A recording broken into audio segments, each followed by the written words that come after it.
Australia's financial regulator says the transition to a low-carbon economy is in motion and local companies can opt to float with the transitional current or fight against the rising tide.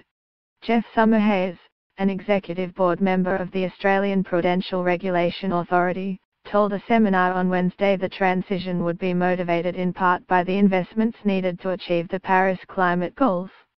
The World Bank estimates that sum to be worth $2 trillion, $29 trillion, to hit the 2030 targets. Meanwhile, the market for so-called green bonds, earmarked for environmental or climate projects, had soared from $11 billion in 2013 to more than $65 billion so far this year. The weight of money, pushed by commercial imperatives such as investment, innovation and reputational factors, is increasingly driving that shift, rather than scientists or policymakers, Mr. Summerhayes told the Centre for Policy Development, CPD, in Sydney. Mr. Summerhayes stirred debate in February when he became the first to provide details of how APRA was responding to what it has dubbed the prudential threat of climate change. Australia has generally lagged European nations, in particular, in prompting corporations to identify and disclose their climate-related risks to investors.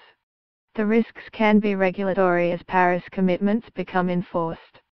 They can also stem from market disruptions, such as those caused by the emergence of low-carbon technologies from electric vehicles to solar energy. Or they may be legal, as shown by the increasing number of lawsuits challenging companies or governments on everything from the failure to disclose risks of burning fossil fuels to the costs of additional engineering to protect their assets from increasingly extreme weather. Since laying down a marker in February, APRA has set up an internal climate change financial risk working group to develop its supervisory response, Mr. Summerhayes said. The group is also developing a cross-industry heat map through the lens of Prudential Standard CPS 220, identifying the key climate-related risks across each of the industries we regulate, he said, adding APRA supervisors have begun to ask questions of regulated entities and are expecting increasingly sophisticated answers.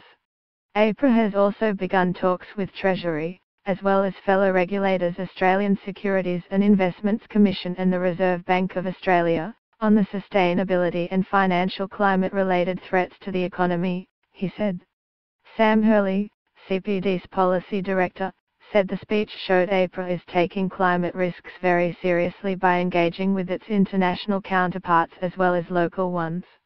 Building that capability is a key part of properly understanding and supervising climate-related risks, he said.